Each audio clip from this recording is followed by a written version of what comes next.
There's no putting it off any longer. It's time to freak out about monkeypox. For those worried that this will be COVID-2, cough-free and die hard, there's no need to panic. It's not like the last time where the government didn't have a plan. Oh, they don't? Okay, that's bad. A GOP representative voted against a bill to oppose gay marriage and then attended his gay son's wedding a few days later. Can you imagine how awkward that toast was? I'd like to make a toast to the happy couple who I don't think should have a right to get married. I think my son made a wacky choice. Penises, really? But what can you expect with Biden in the White House, huh? What we need is a straight men, am I right? Anyway, cheers to you two, and may you have a long and happy life together, breaking the laws that I am attempting to make. Go Phillies! Alex Jones's defamation trial began this week. Jones's lawyer was last seen on a stage at a comedy club making homophobic and racist remarks with his pants down around his ankles. He is now frontrunner for the 2024 Republican presidential primary. You know, I find it interesting that Alex Jones's actual job title is conspiracy theorist. I wonder what that job is like. Welcome to the Friday Fake Stuff, the only shit show in the world except for InfoWars. In our top story this week, Joe Biden has Ebola that he contracted while snorting crack with the Crown Prince of Saudi Arabia. Sources say that VP Kamala Harris is already in the Oval Office swearing in JFK Jr. as the head of her socialist super PAC. Folks, in these trying times when your water supply's been tainted with the pureed fetuses that liberals use in their kale smoothies, you may need a laxative that both tones your liver and cures gastric distress. That's why I use Zolgraf every day. Just one bottle will cure anything that Antifa throws at you.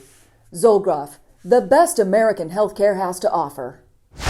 This week, a drunk guy attacked a New York gubernatorial candidate. Representative Jim Jordan suggests that this was just all normal tourist activity. Known philosopher Lavern Spicer went on an extremely rare Twitter rant Tuesday where, among other things, she stated Jesus never introduced himself with pronouns. This made us wonder, what else hasn't Jesus done? Well, he's never eaten at an Applebee's. He's never mixed plaids. That's good. He never claimed he wasn't wearing a thong, and he never fully ruled out an OnlyFans page. He's never going to give you up, and he's never going to let you down, and most importantly, he never said God bless America and stood for the pledge. And just to be clear, the Bible is a pronoun fiesta, Laverne.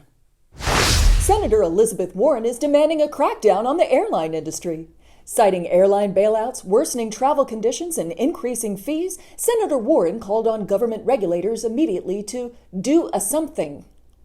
The various government offices in charge of regulating the travel industry quietly reminded Senator Warren that actually doing something isn't really what we do here. Turning now to international news, where a Chinese bridge buckled in the heat.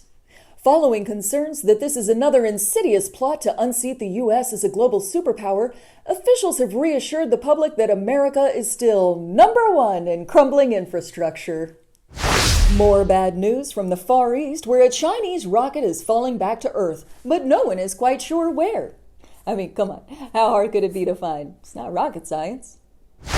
A Russian chess robot broke his 7-year-old opponent's finger. While this is a rare gambit in chess, Russian rules do allow it.